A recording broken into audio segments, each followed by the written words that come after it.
Oh, folks. Yes! I was not planning on doing this video until tomorrow, but, you know, some shit's going on, and, you know, I figured, fuck it, let's just do it now.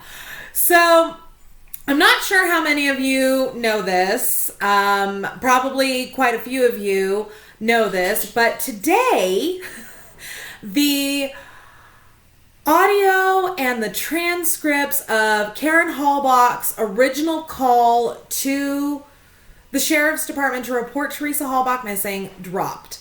And it dropped because of the extraordinary hard work of an amazing woman who shall remain nameless. But, mwah, I love you, darling. You're awesome. You're sweet and you're fucking kick-ass, and I love you to death. Okay, so I wanted to talk to you about some of the some of the things in this call. Now, the issue that I had first and foremost with this call, and I don't know how many of you have noticed this, but, and yes, I know my lighting is a little fucky right now. I recently purchased a new computer, and the camera on it is fucking amazing, but I'm still getting used to it. I'm still getting used to having a computer that actually works, and I'm still getting used to, having a kick-ass piece of equipment, because up until now I've been working with an Acer Chromebook. So, pardonnez-moi.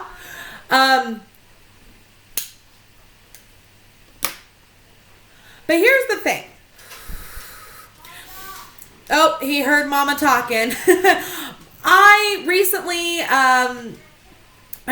adopted a rescue dog, and he is the sweetest thing in the world. He's 5 years old. He's a Rottweiler Black Lab mix, and I named him Titus for Titus Pullo of Rome. And he is, as my daughter says, he follows me around like a baby duck. So, anytime he hears me talking, he's like, oh, Mom's not in the room anymore, and he has to go and find me. So, I have a sidekick now. He is the Titus Pullo to my Lucius Varinus.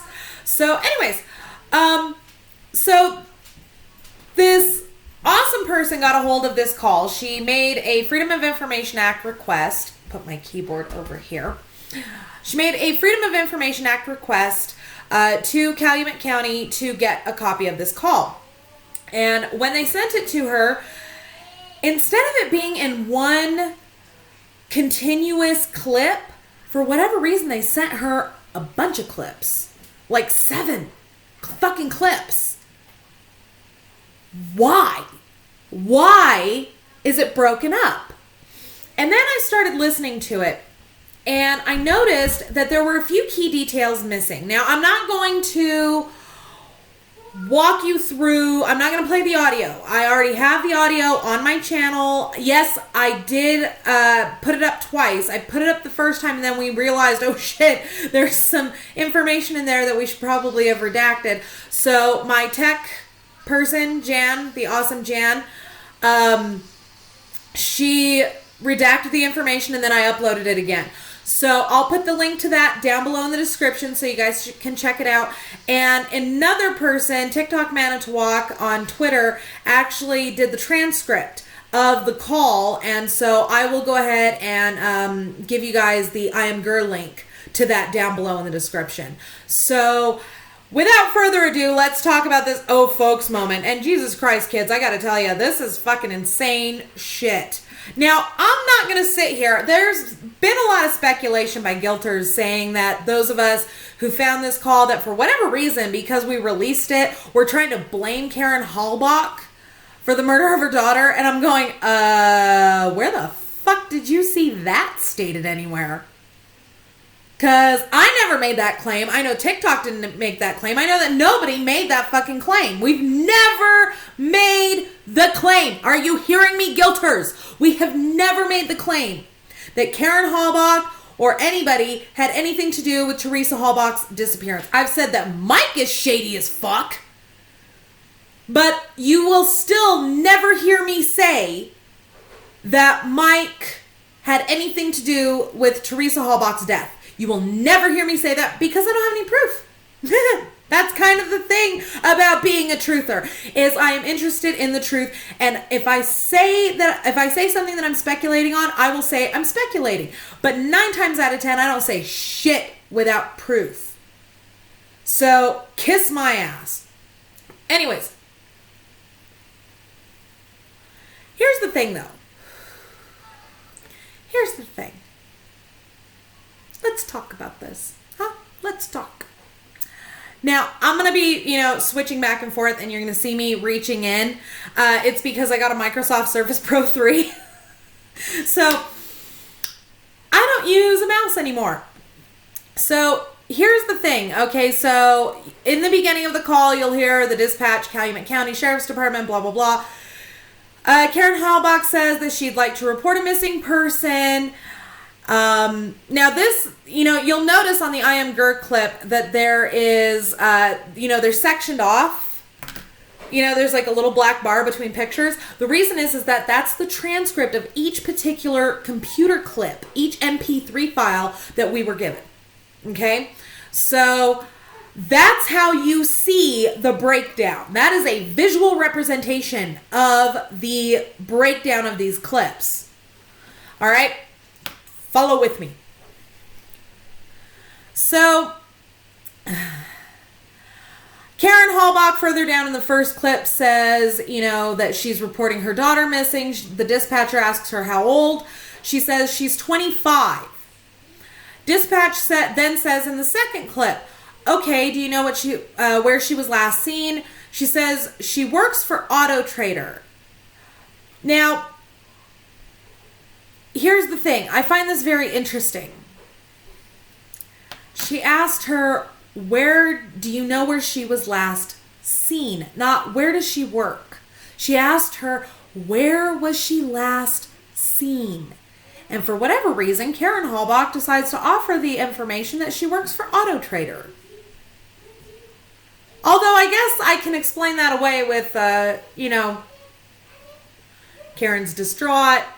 She's not thinking straight. She's just trying to get this shit over with so that they'll go find her kid.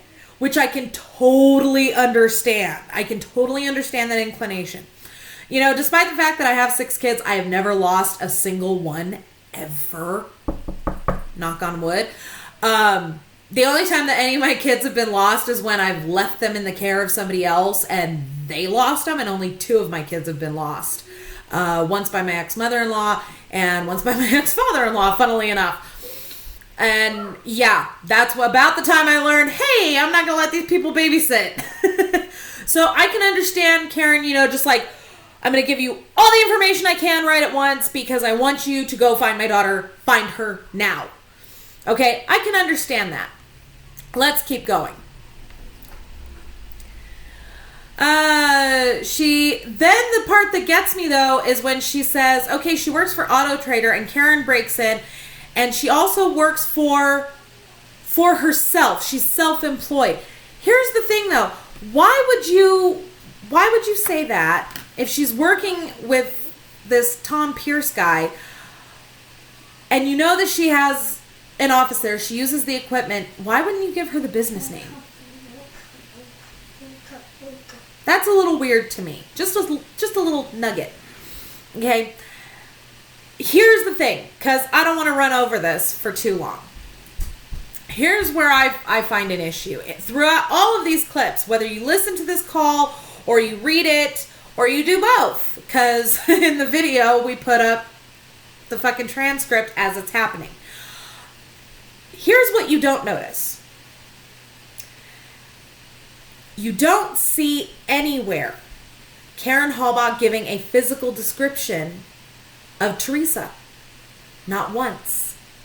Not once. She mentions that she's got a belly button piercing, and by the way, who else,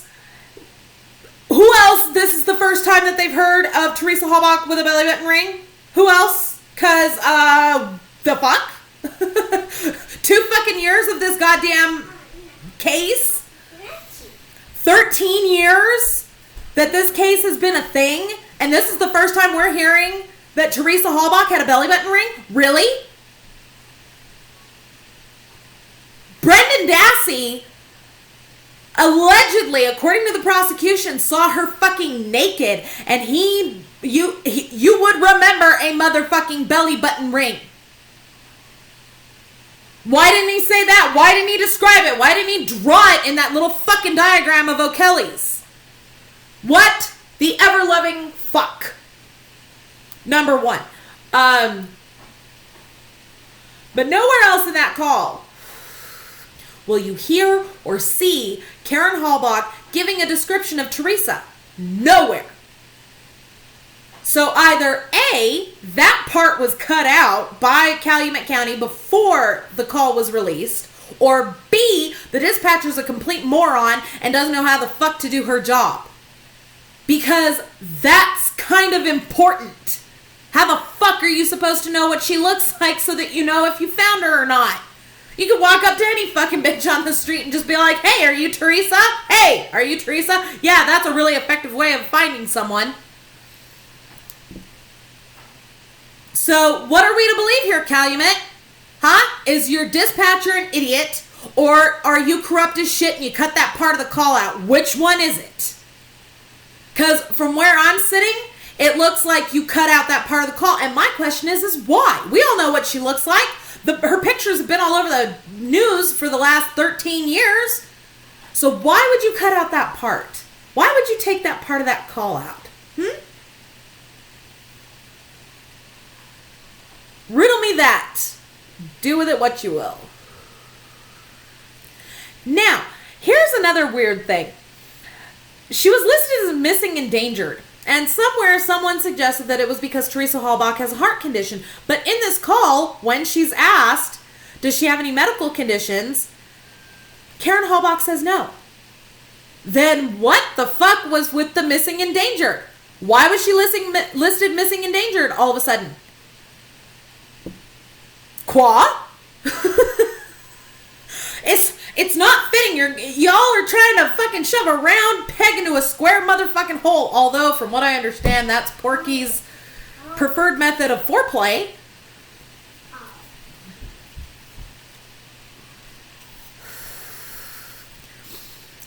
Give me a second.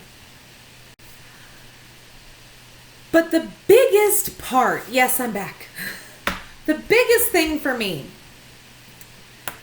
the thing that really made me question what in the ever-loving fuck is going on up there in Wisconsin is this. Scott Blodern, and you can check this, it's on page 2 of the Caso Report. Again, link below, you know me.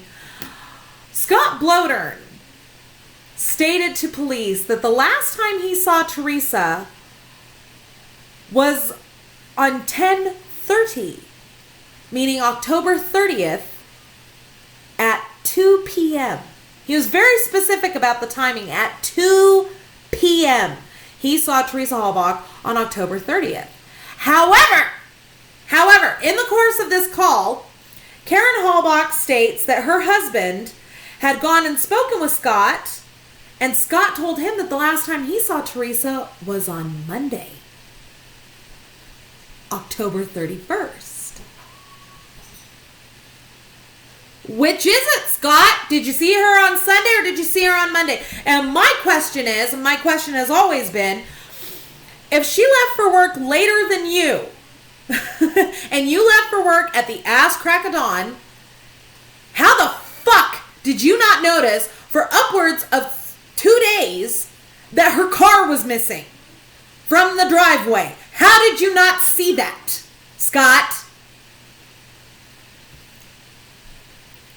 And I know some guilters are going to say, well, Casey, he could have gotten it wrong, or Karen must have said it wrong. This is hearsay. Me. I know y'all are going to say that. But here's the thing. You still cannot get away from the fact that Scott lived with her,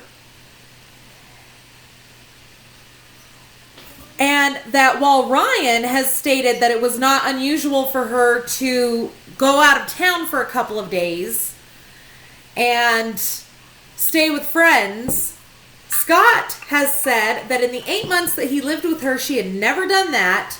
And yet, when her car has been missing for more than 2 days, he's not the one to raise the fucking alarm? Are you shitting me? He lived on her parents' fucking property. He couldn't walk over there and knock on the door and be like, hey, have you seen Teresa? Her car hasn't been in the fucking driveway for the last couple of days. At least I haven't seen it. Is she here? Have you seen her? Do you know where she is? Are you shitting me with this, kids? Come on, please.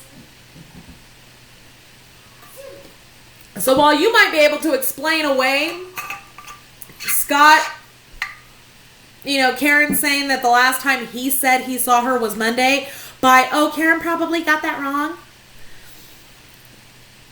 The fact of the matter is you still can't get away from the fact that he didn't see her fucking car for 2 whole goddamn days and he didn't say anything. So it's not that far of a stretch of imagination that he's full of shit on the last time that he saw her. Okay? And you still can't get away from the fact that her day planner was mysteriously at her fucking house. I carry a day planner, and guess where that bitch is? It's in my fucking purse at all times. Teresa Halbach was a businesswoman. She wasn't going to leave something like that at home. Jesus, use your head. It's that lump that's 3 feet above your ass. Although for some of you, that distance is questionable. Just saying. Hold on. I will say this though, kids. I am glad that we can finally put the question of what fucking color her car is to rest. Her own mother states, it's a dark green RAV4. Can we all fucking kill that question, please? Thank you. That's all I gotta say on that subject. So, at any rate, however the hell you slice it, this call is very strange. And I'm not talking about Karen's role in it. I'm not talking about Mrs. Halbach's role in the call at all. At all. I am talking about missing content, deviation from protocol, and the fact that it refutes several pieces of evidence with regards to the timeline, who saw her last, etc., etc., etc., ad nauseum, blah, blah, blah. So that's what I've got for this video this evening. If, y'all have something to say about it, by all means, drop a comment down below in the description, or, down below in the comment section. I will leave the links for the Caso Report so that you can check Scott's words for yourself, along with the link for the audio and transcript of this call down below in the description. Thank you all very much for watching. Don't forget to subscribe to me here on YouTube. Don't forget to follow me on Twitter, MamaPhoenix6, and boogie on over to the About page here on my channel. You'll find everything for my Pinterest boards. I've just added a fire and flow board for those of you interested in fire dancing, and my Facebook fan page. Thank you all for watching, and we'll see you soon.